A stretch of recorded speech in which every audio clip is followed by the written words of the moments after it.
warahmatullahi wabarakatuh. Perkenalkan, namaku Tina Fathur Rahmah dengan NIM 215221278. Di sini aku akan memperkenalkan terkait apa itu rohan. Rohan adalah salah satu akad gadai, di mana ketika kita menghutang sejumlah uang, maka kita juga harus memberikan barang jaminan kepada pihak peminjam terkait hutang kita tersebut. Barulah barang itu akan balik kepada kita ketika kita sudah melunasi hutang tersebut. Gampangnya jadi gini, ketika aku berhutang kepada Devi sejumlah uang, nah di situ aku hanya memiliki barang berharga sebuah gelang, maka aku akan memberikan gelang ini sebagai jaminan kepada Devi. Baru ketika aku sudah memiliki uang untuk melunasi hutangku kepada Devi, gelang ini bisa balik ke aku. Jadi gampangnya kayak gitu ya teman-teman. Halo, aku Devi Puspitasari dengan NIM 215221257 akan menjelaskan hal-hal apa sih yang perlu kita perhatikan sebelum menjalankan akad rohan. Yang pertama yaitu adanya mahrun atau barang yang kita perlukan saat kita melakukan gadai sebagai jaminan. Yang kedua yaitu adanya mahrun bih, yaitu rukun akad rohan apabila kita masih memiliki hutang yang belum dilunasi dan hal tersebut dibolehkan sebagai syarat berhutang. Kemudian yang ketiga yaitu adanya zigot, yaitu akad yang kita lakukan saat menjalankan rohan. Kemudian yang terakhir, yang keempat nih, yaitu adanya akid, yaitu orang yang berakad. Di sini di rohan ada dua, yaitu rahim dan murtahim. Halo guys, kenalin aku Bunga Pertiwi dengan NIM 215221269. Nah, di sini aku mau jelasin nih apa aja syarat-syarat dari akad rohan. Yang pertama adalah syarat untuk akid atau orang yang berakad. Jadi, menurut jumhur ulama, orang yang berakad harus balik dan juga berakal. Yang kedua, syarat untuk mahrun bih atau utang. Utang harus dikembalikan dari si peminjam kepada si pemberi pinjam dengan barang jaminan. Dan juga, utang tersebut harus jelas dan juga memiliki nilai nominal yang dapat dihitung. Yang ketiga adalah syarat untuk mahrun atau barang gadai. Yang pertama, barang gadai harus jelas dan juga dapat ditunjukkan. Yang kedua, barang gadai harus bisa dijual dan juga memiliki nominal yang sama dengan hutang yang dipinjam. Yang ketiga, barang gadai harus dapat dimanfaatkan secara Islam. Yang keempat, barang gadai harus dapat dipindah alihkan baik secara materi maupun secara manfaatnya.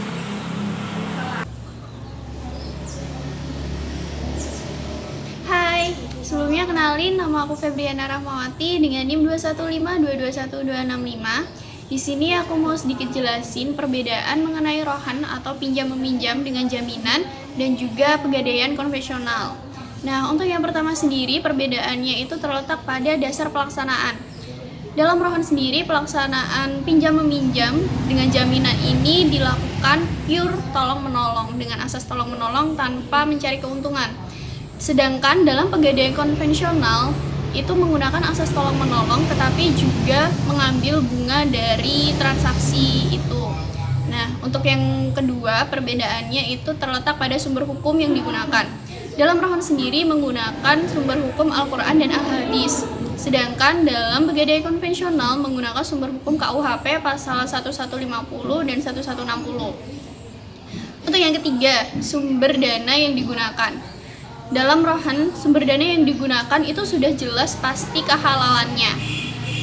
Itu berasal dari Bank Muamalah Indonesia. Sedangkan pegadaian konvensional itu belum tentu kehalalannya karena sumber dananya itu bisa berasal dari obligasi, hutang jangka pendek ataupun hutang bank, di mana pastikan ada bunga yang di dalamnya itu termasuk riba yang dilarang dalam Islam. Dan yang keempat atau yang terakhir itu sistem kepemilikan.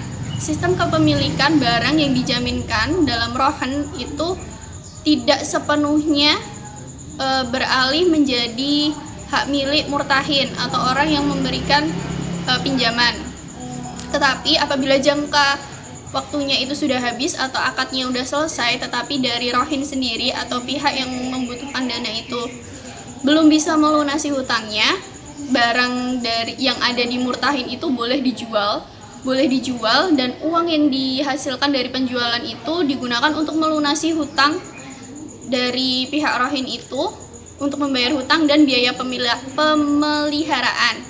Nah, apabila masih ada sisa nih, Sisanya itu dikembalikan lagi kepada rohin atau pihak yang berhutang. Sedangkan dalam pegadaian konvensional, apabila sudah memasuki jatuh tempo tetapi dari pihak yang berhutang atau membutuhkan dana itu belum bisa melunasi hutangnya, hak miliknya itu sudah sepenuhnya menjadi pihak pegadaian, dan pihak pegadaian sendiri berhak untuk melelang barang tersebut dan hasilnya menjadi hak milik sepenuhnya dari pegadaian. Nah, kita sebagai seorang muslim, Apalagi mahasiswa UIN Raden Mas Said Surakarta yang belajar mengenai akad-akad dalam akuntansi syariah, Sudah selayaknya kita menerapkan transaksi-transaksi yang sesuai dengan syariat Islam, terlebih lagi akad rohan. buat teman-teman yang masih bingung gimana sih praktik dari akad rohan ini, jangan lupa terus saksiin video ini ya. check it out!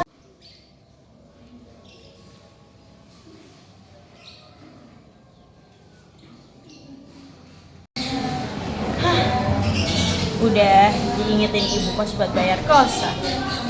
Udah tengah bulan aja. Bentar lagi akhir bulan. Bentar lagi bayar kos. Siklusnya gitu-gitu mulu perasaan. Mana udah gak ada duit, uang tinggal ceban. Gila ya. Mau minjem ke ibu juga sungkan. Gimana? Gimana Tuhan?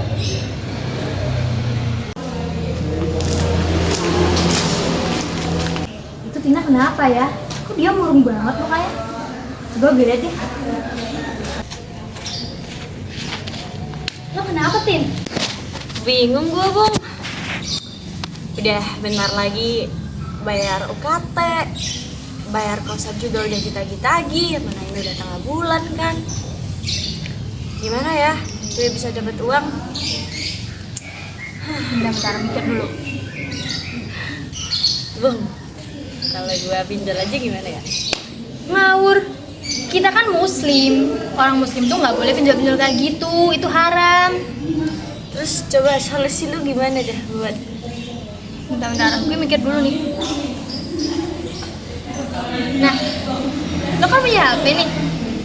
Gimana kalau Bentar, maksud lo mau gue jual HP gue, terus gue komunikasinya pakai apa? enggak, kalau lo jual kan lo udah nggak bisa milikin HP ini kan? Gimana kalau kita gade aja HP lo? Sama aja Onta. Ini HP jadi gue pegang juga kan? Gue komunikasinya lewat apa?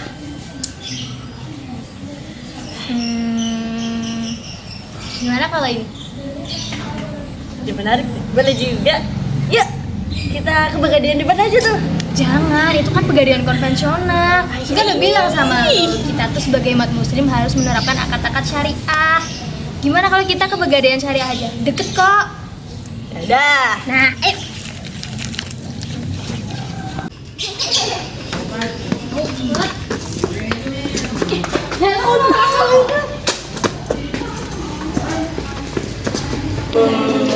Selamat siang Kak, selamat datang di Gede Syariah. Ada yang bisa kami bantu? Ini Mbak, teman saya mau pegadaian juga. Bisa nggak? Bisa. Oh iya, untuk pegadaian nanti sebelah sini ketemu sama Kak Devi ya. Boleh. Halo, selamat siang. Ada yang bisa dibantu? Halo, selamat siang Kak. Selamat datang di Pegadaian Syariah. Atas nama Kak siapa? Tina. Bunga. Oke, ini ada yang bisa dibantu dari Pegadaian Syariah. Ini Mbak, teman saya mau pegadaian juga nih. Bisa nggak ya? Bisa Kak. Boleh dilihat dulu? Boleh. Oke. Nah, Mbak. Suratnya juga di bawah ya ini. Aku bawa suratnya nggak? Bawa gua. Aman Mbak, bawa. Oke. Boleh dilihat dulu ya Kak ya suratnya. Sebelumnya Kak Dina udah pernah di Pegadaian Syariah belum ya? Belum. Oke, sebentar ya Kak. Oke, untuk nilai jual sekarang tahun 2023 kita bandrol dengan harga 1 juta Kak. Gimana? Lumayan, mau aja. Oke, sebentar ya Kak ya. Saya ambilkan dulu uangnya. Saya hitung dulu. 1 juta, monggo dihitung lagi. Oke. Oke, pas ya Kak ya. Saya jelaskan lagi untuk prosedurnya. Jadi untuk jatuh tempo 6 bulan, nanti pembayaran pokok itu ada 166.000, kemudian biaya pemeliharaan nanti ada 10.000. Jadi nanti Kak Tina melakukan pembayaran setiap bulan itu 176.000. Itu ya Kak ya. Ada yang masih ditanyakan lagi? Mbak Gi, kalau misal aku nih nggak lunas dalam waktu 6 bulan, itu gimana? Terus kalau misal aku bisa lunas sebelum 6 bulan itu gimana? Oke, saya jelaskan ya Kak ya. Jadi kalau Kak Tina nanti sebelum 6 bulan udah lunas nih, barang yang kami bawa nanti kita kembalikan lagi kepada Kak Tina. Tapi kalau Kak Tina nanti selama 6 bulan ada kendala dan belum lunas selama 6 bulan itu, terpaksa gelang yang Kak Tina berikan kepada kami jual kepada untuk jaminan karena Kak Tina belum bisa membayar kekurangan selama 6 bulan tersebut.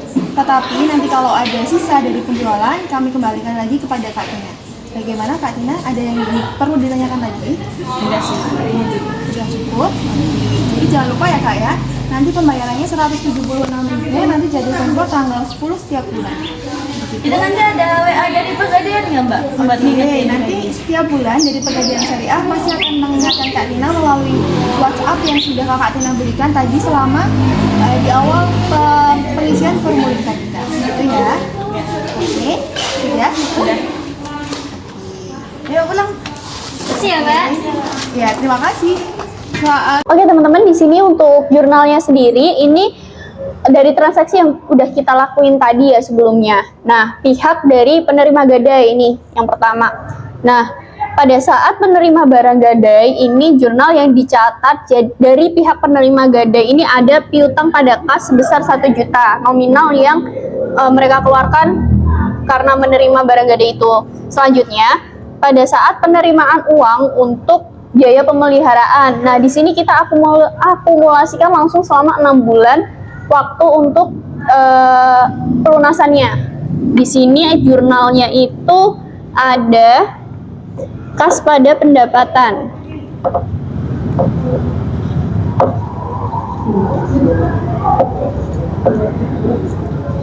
Kas pada pendapatan sebesar 60.000 karena per bulannya tadi 10.000 nih. 60 maaf.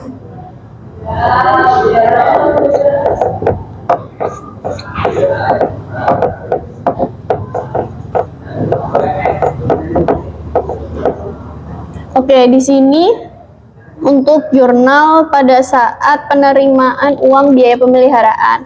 Selanjutnya pada saat mengeluarkan biaya untuk pemeliharaan. Jadi dari pihak penerima gadainya itu mengeluarkan uang untuk pemeliharaan barangnya. Kalau yang ini kas pada pendapatan, ini kan ketika pihak penerima gadai menerima uang dari yang menggadaikan. Nah, sekarang kalau pihak yang menerima gadai ini mengeluarkan uang untuk biaya pemeliharaan. Oke, ini kita hapus dulu ya. Nah, untuk jurnalnya sendiri di sini ada beban pada kas. Beban pada kas dengan nominal sebesar 60.000.